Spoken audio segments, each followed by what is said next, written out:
वक्फ bill को लेकर CM योगी का बड़ा बयान। बोले अब वक्फ के नाम पर लूट खसोट नहीं, यूपी में लाखों एकड़ जमीन पर इन लोगों का नाजायज कब्जा था।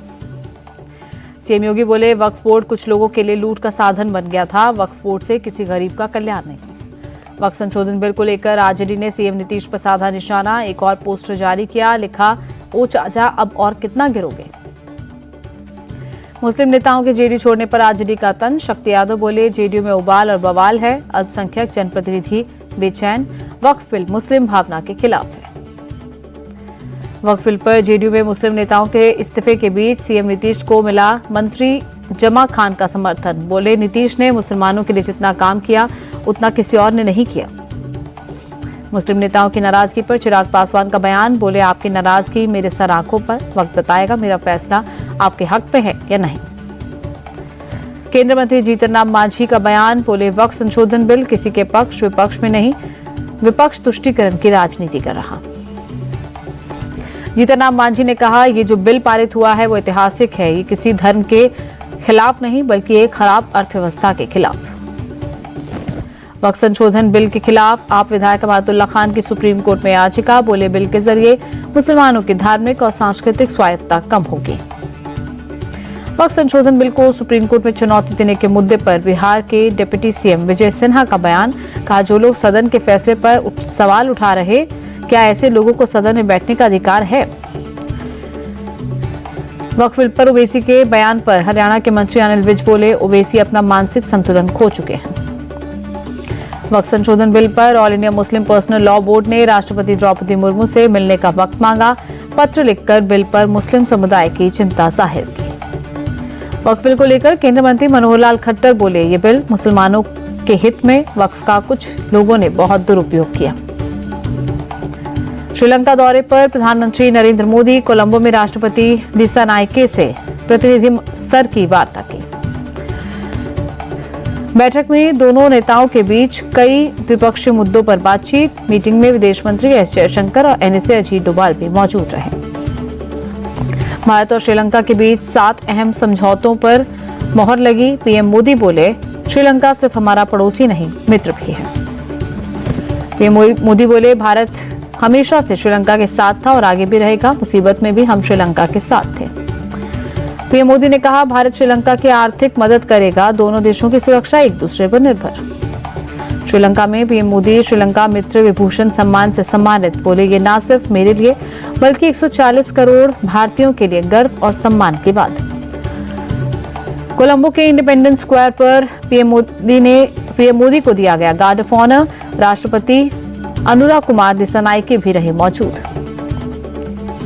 ममता सरकार पर बीजेपी नेता दिलीप घोष का अटैक। बोले रामनवमी से पहले जगह जगह दंगा कराया जा रहा, रामनवमी के नाम पर रामनवमी के जुलूस को रोकने की कोशिश कर रही सरकार।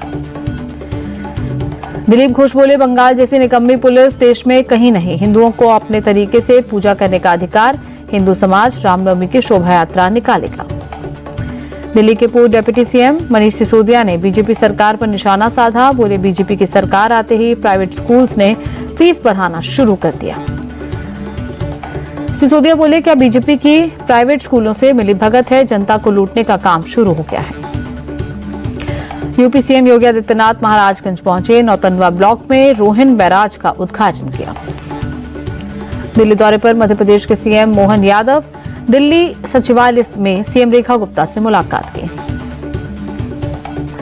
देहरादून में सीएम धामी की मीटिंग, वित्त विभाग के अधिकारियों के साथ समीक्षा बैठक की। गोवा के सांखली में सीएम प्रमोद सावंत ने जनता दरबार लगाया, एक एक कर लोगों की फरियाद सुनी। महाराष्ट्र में जारी भाषा विवाद के बीच एमएनएस की धमकी। मुंबई अध्यक्ष संदीप देशपांडे बोले जिन्हें मराठी नहीं आती वो राज्य छोड़कर जाएं, नहीं तो औकात दिखा देंगे। पूर्व प्रधानमंत्री जगजीवन राम की जयंती आज, नेता विपक्ष राहुल गांधी ने श्रद्धांजलि दी। कांग्रेस अध्यक्ष खड़गे ने भी जगजीवन राम की जयंती पर उन्हें श्रद्धांजलि दी। पार्टी के दूसरे नेताओं ने भी नमन किया। पूर्व प्रधानमंत्री जगजीवन राम की जयंती पर पीएम मोदी ने श्रद्धांजलि दी। वंचितों और पीड़ितों के अधिकार के लिए उनके संघर्ष को बताया प्रेरणा स्रोत। पटना में सीएम नीतीश कुमार ने जगजीवन राम की जयंती पर उन्हें श्रद्धांजलि दी। राज्यपाल आरिफ मोहम्मद खान ने भी नमन किया। कांग्रेस नेता और जगजीवन राम की बेटी मीरा कुमार ने पिता को किया नमन, कहा बाबूजी का व्यक्तित्व महान था और वे देश के लिए समर्पित थे। नोएडा के सेक्टर 63 में झुग्गी झोपड़ी और कबाड़ के गोदाम में लगी आग, दमकल की 10 गाड़ियों ने कड़ी मशक्कत से काबू पाया। पीलीभीत में जंगल से निकला बाघ आबादी के बीच पहुंचा, ग्रामीणों में दहशत, वन विभाग की टीम कर रही निगरानी। राष्ट्रीय समुद्री दिवस आज दिल्ली में केंद्रीय मंत्री सर्बानंद सोनोवाल ने जागरूकता वॉकथॉन को हरी झंडी दिखाकर रवाना किया। हरिद्वार के चंडीदेव मंदिर में भक्तों की भारी भीड़, चैत्र नवरात्र के अवसर पर दर्शन के लिए श्रद्धालुओं की लंबी कतार। वाराणसी दौरे पर संघ प्रमुख मोहन भागवत काशी विश्वनाथ मंदिर में पूजा अर्चना और दर्शन कर आशीर्वाद दिया। अपने संसदीय क्षेत्र मंडी दौरे पर सांसद कंगना रनौत बाबा भूतनाथ मंदिर पहुंची, पूजा अर्चना कर आशीर्वाद दिया।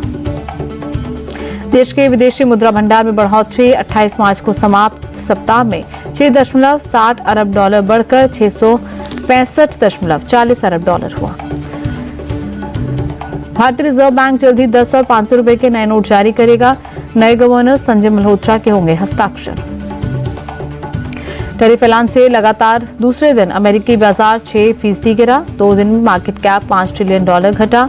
एप्पल, बोइंग, इंटेल के शेयर 12% तक टूटे।